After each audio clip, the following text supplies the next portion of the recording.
Hey, it's Dan here from The Plague, and welcome to another episode of Hidden Gems. This is the show where Nelson and I take a look at some albums that have maybe kind of flown under the radar, haven't gotten the appreciation they deserve over the years, and we try to shine a little spotlight on them. So um, this month, I think I'm going to start, if that's cool with you. Go for it. I'm going to be talking about a pretty obscure band, actually. They're from San Francisco. They're called Dirty Power, and they only existed for a few years in the early aughts. They were a four-piece, and they played like kind of a mix of like classic 70s hard rock with some like more 90s metal and grunge, a little bit of that thrown in, some like Fu Manchu kind of stoner rock thrown in. Mm-hmm. And also even a little bit, there's a couple songs that actually remind me of Def Leppard, like the early Def Leppard, with Oh, the interesting. way the riffs and the chorus kind of build up. Yeah. But it's a really interesting mix of styles, and I can kind of see why maybe they didn't get more popular, because they kind of like took a little bit from a bunch of different genres, and maybe that just wasn't what everyone was looking for in the early aughts. I don't know, but Right. I did get to see them live once, and they were exactly as I hoped. Like they just were no nonsense. Got on stage, played the songs, just really killer, high energy band. Yeah, let me just talk about a few of the songs on here. The song opens with LSD, which is Lost Souls Day. Just a great title, great chorus on that one. Very up tempo. Song called Hey Superman that has like a more like AC/DC sort of vibe, kind of like the Hells Bells, sort of like, that really kind of Yeah. move, like really I, powerful though. I kept expecting them to remind me more of AC/DC, but it was in there occasionally. It was, It was. yeah. Um, there's a couple like more up tempo songs, Drag You Down and Lady Danzig, and those have kind of more of a punk side to them. That was, again, another like interesting facet for the band. Let's see. The title song, "Dirty Power." It's a self-titled album. That's like my actual fave on the album. Like, it's just got these great riffs. It's the one that actually kind of reminds me of something from High and Dry, with like the way the chorus, it leads into the chorus and stuff. I could The see that. guitarists do some throughout the album. They do some really cool like interplay. Like they do some cool harmony stuff. They just some cool stuff going on, between the two guitar players that you wouldn't expect from, I think, this kind of more, basic Yeah. hard rock sort of sound. It was also produced by Jack Endino, who, was famous, especially in the 90s, for producing like and even the 80s, like all the classic Seattle bands. Oh, Nirvana, Mudhoney, Soundgarden, The okay. Accused. He Yeah. worked with just about anybody that was on the scene back then, and he just gives it that really great, like kind of live in the studio, but still like really clean and Yes. Really well recorded. Like yeah, everything's super clear. It's not, there aren't a ton of tracks. It's just like everything's super clear. yeah, yeah. Like he really knows how to set up the mics, and also the mix. I think is like really like spot on, because you can really you get to hear all the bass and the drums and everything like just Yep. perfectly. What else was I going to say about that? I do have to comment on the two of the songs, Luke's Wallpaper and Symptom of the Unitard. Just a Makes great me laugh. pun on Black Sabbath. I mean, who's gonna, you know, do Luke's Wallpaper? That's just a Yes. really obscure reference that I love. So, Yes. um, strangely, it doesn't really sound that much like Black Sabbath, but No. I'm sure they were an influence on him at some point. Yeah, no doubt. Um, and yeah, it's really sad that they only did this one album on Dead Teenager Records, which I don't know if it was their own label or was just a really tiny label or what. But Right. they followed up with an EP that I've never been able to find, that I think they self-released, and then they just kind of disbanded. And Yeah. So I had a really hard time finding any information about the band. yeah, Um, same. and first of all, there's just that classic problem with if you're going to have a name that is actually regular English words in a somewhat normal orientation to each other, when you try to search the internet for them, you're going to find all kinds of non-related stuff. And there's another band called Dirty Power that Yes. is I think they're active now. That are also a very underground band. So it was really hard to find info on Dirty Power for me. Um, yeah, but I really liked the album. When I first saw it, I assumed it was much older than it actually is, like that Mhm. cover aesthetic. And then Yes. even listening to it, I was like, I thought it was from the probably the late 90s, something like that. I thought it might even be earlier than that. Um, so I was surprised. Um, there were a few. I kept thinking, oh, this is going to remind me exactly of something, but it never. It was always like there were pieces in there of other things, like Yes. Monster Magnet. He Hmm. reminds me of Dave Weindorf occasionally on the vocals, but throughout it was never like, oh, this song is exactly like a blah song. It felt really original, even though it had all these parts coming into it that were identifiable. But yeah, I really liked it. It was good hidden gem because it wasn't one that I was at all familiar with before, which makes for an awesome discovery journey, I guess. Yeah, and it's a band that I think like a lot of people are not going to know of because Yeah, they existed for such a short period of time, like almost 20 years ago, and right, never really made it that big. And one of the good things about that, I guess, is if you are interested in this band, you can find their CDs pretty cheap. right. Just go on eBay, they're like $4 or something. Oh, that's Um, funny. yeah, you mentioned the vocals. I forgot to talk about that. Hmm. He has an interesting style. Like it's a clean style, and it's like kind of I don't know how to describe it. It's kind of mid range, I guess, for the most part. But then he does these kind of like more screamy Oh bits, yeah, but they're not like a screamy scream. It's just like right. more intense and kind of throatier. But Yeah, I don't know how to compare that because yeah, it's just really unique. He doesn't do it very often either. But yeah. I kept thinking that his vocal styles were a little bit generic. Like there's a lot of singers I think that are really good at what they do, but they just strike me as generic. But it never like I didn't think that detracted from the music or anything, and I actually liked his vocals by the end of it. It's like it wasn't like at first it didn't seem like it had a ton of character, but like you said, he does vary and throw in like higher stuff and sort of growlier stuff. And yeah, by the end of the album, it all worked so well together that I actually liked his vocals. Like they were really appropriate. He wasn't Ronnie James Dio or anything like right. that, or even like some of the I don't know, Guy in Alice in Chains or anything like that. It wasn't like a super standout, but it was absolutely appropriate for the music and worked really well with the lyrics and all that. One other thing about the singer who is also the guitarist, or one of the guitarists, Oh yeah. he was in two other bands that have been able to find, which was Pansy Division before this, and Hammers of Misfortune, which was after this. And It's I can't for think of three bands that are more dissimilar. Like it's bizarre that he was in all three of those bands. But I'm curious what he's doing now. I couldn't find anything like recent about anybody in the band. So if anyone out there knows anything about the guys at Dirty Power, I'd be really interested to hear what they're up to. yeah, that would be interesting. And it's time for a reunion, guys. Come on. There you go. Reunion tour. Yeah. So yeah, that's pretty much all I got on this one. I mean, like you said, there's really not a whole lot of information out there to I talk about. was surprised with the internet today. My God, you can find information about anything. So I was surprised at how little information there actually was. Yeah. So we ready to move on to my awesome pick? Yes, let's go. This was one I was not expecting at all, and I'd completely forgotten this Yes. was even a thing. Yeah. This is one, it's been on my mind as a hidden gem for a long time, but I also was really reluctant to do it because I think it's a super divisive, potentially mix in many ways. There's Yeah. more than one issue with that could be divisive about it.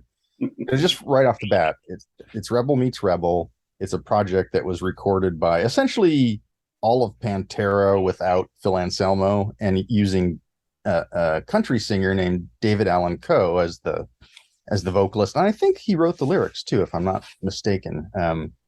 He must have. It just seemed like Yeah, I think so. Um, and anyway, for those that aren't aware, it's a project that I guess Dimebag Darrell was really into during his lifetime, and they recorded an album's worth of material during breaks from several of the Pantera tours. So it's been around. The material's been sort of sitting in the can or had been sitting in the can for a long time. And then, unfortunately, several years after his death is when it finally saw the light of day and came out. And I was kind of reluctant to buy it at that time, just because yeah, it's country metal. I don't know what that is, and that sounds distasteful. um, and it also just seemed like, is this a cash in, or is it like all the Hendrix albums that have come out after Hendrix' death, or Yeah. so I was reluctant. But then one day I was like, I really liked Dimebag, especially during his earlier days, and especially in his solos and stuff. Yeah. And if there's more of that music out there, I want to experience it. So I took the plunge and I bought this album, and I had really low expectations, to be honest. And it is simultaneously as bad as it could be and as good as it could be, in my impression. Like the very first song, when it kicks off, it has a little intro that's sort of like you hear some people gambling in a casino. And then it's just like the sledgehammer of like Daryl Abbott going and just this super heavy, chuggy riff. And just right away that hooked me. I'm like, I'm just going to listen to this whole album. Mm. And then throughout, there's just really excellent soloing from. It sounds odd to say this, but Daryl Abbott, who was one of the best soloists in the world, in my opinion, he didn't do a lot of solos later in his career just because of the subgenre that he had fallen into. So for that alone, I think this is an awesome record of musical history. And it's also, and I hate when people say this, but it's also just fun. It's like entertaining, and it is consistently heavy. Like there's just really pounding fast, heavy riffs in it. It's Mm. also consistently country. It the is. guy the guy's vocals are unmistakably a country singer,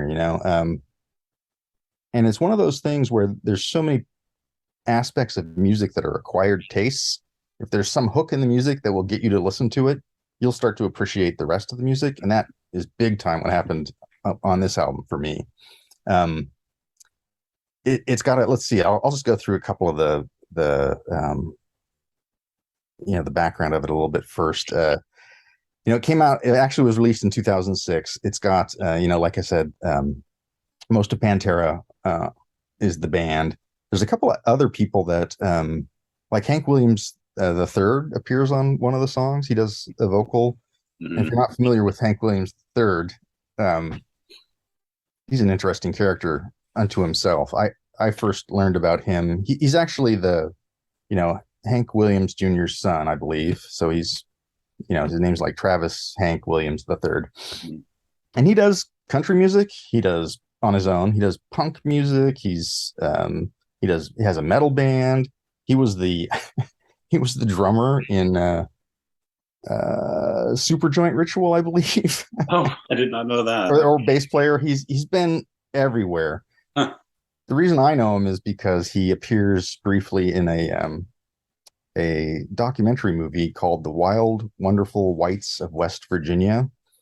Oh, yeah, you were telling me about that. That sounds pretty off the See it, see rails. it. It is the most amazing thing you've ever seen. Anyway, so there's a lot of different things on this album going on, and I think it definitely feels like it was recorded not all at once. Some of the songs have different feels to them and that kind of thing. Mhm. But yeah, just the thing that hooked me in was the heavy. Daryl is just great at the Dimebag, just chugging away. It's just pretty awesome. And then the solos just throughout are pretty cool. Yeah, the songs are somewhat typically country. I mean, there's a trucker song. Trucker songs. I don't know. I kind of like trucker songs just because like Nazareth and Yeah. and it seems like it really works for that sort of depressing country vibe. Yeah. um, yeah, it was just really interesting. There's one song on here that very much sounds different to me, and that's the New York City Streets one. It's the very end. It's mixed very differently. It feels like it was intended to be a single that could be played, I don't know, on radio or whatever. But yeah, it's a quirky album. It's all over the place. I really like it. Um, Yeah, it's interesting that it was recorded like around the time of the last uh Pantera album. You Like know, like reinventing the steel, I think. Inventing Steel, yeah. Yeah, yeah, Because it's actually a lot better than I think the last two or three Pantera albums. exactly. The Yeah, songs are better. They're more like you said, they're more fun to listen to. they Like they're really are. They're entertaining. and as much as I'm not a huge fan of David Allan Coe's vocal style, it works. And by the end of the album, like it didn't seem like it was at odds at all with the rest of the music. Yeah, that was And exactly my take as well. yeah, By the end of it, I was like, this guy's actually a pretty good vocalist. there's a couple songs that remind me of ZZ Top because "Nothing to Yeah, Lose" I think was the main one because it's right, definitely got that kind of bluesy swagger mixed in with the metal and country right. elements, which is cool. I mean, I like ZZ Top when they're good. Oh Um, yeah, yeah, yeah. I think "Heartworn Highway" was probably my favorite one because it was one of the more serious ones, but Hmm. like it's just a really good song. And it was I think one of the more different ones, like you said with the Yeah, NYC Streets. There's a pretty good variety of stuff on here because yeah, there that's are a true. couple of really fast and heavy, pretty Yeah, intense. yeah. The Heartworn Highway, the solo line on that was just so good and so like not what you would expect Daryl to play in any other band. You know, it was like a showcase of him as an artist. He can, you know, practice his craft into that style super effectively. It was I thought that was pretty cool. Yeah, it definitely shows his versatility a lot more than like Damage Plan or the last couple Yes. Pantera albums. Sadly, Yeah. like Yeah. I really wished after Pantera had broken up that he'd kind of done more stuff like this, like just more. He's Yeah. so talented, but it feels Well, like he really got pigeonholed into that kind of groove metal thing. Then that was yeah, which is, you know, honestly, and this is a bit of a sidetrack, but like Pantera is like one of my most conflicted bands for me because their early stuff, certainly, like the old Metal Magic stuff up through power metal, I love all that stuff. And Cowboys from Hell was just, I thought, amazing. I mean, I couldn't, when I listened to that album for the first time, I was like, it blew me away. I had to just keep listening to it over and over again. And then they slowly wore off for me, and to the point yeah, where a lot of the things that I really liked about the band, they just didn't do anymore, you know? Like Phil Anselmo's vocals used to be kick ass. amazing. Yeah, That's all gone. And, you know, Daryl, like I said, probably one of the most talented writer, just like natural writer of solos ever. Doesn't really play solos anymore by the end of Pantera. That was super disappointing to me. But yeah, that's a sidetrack.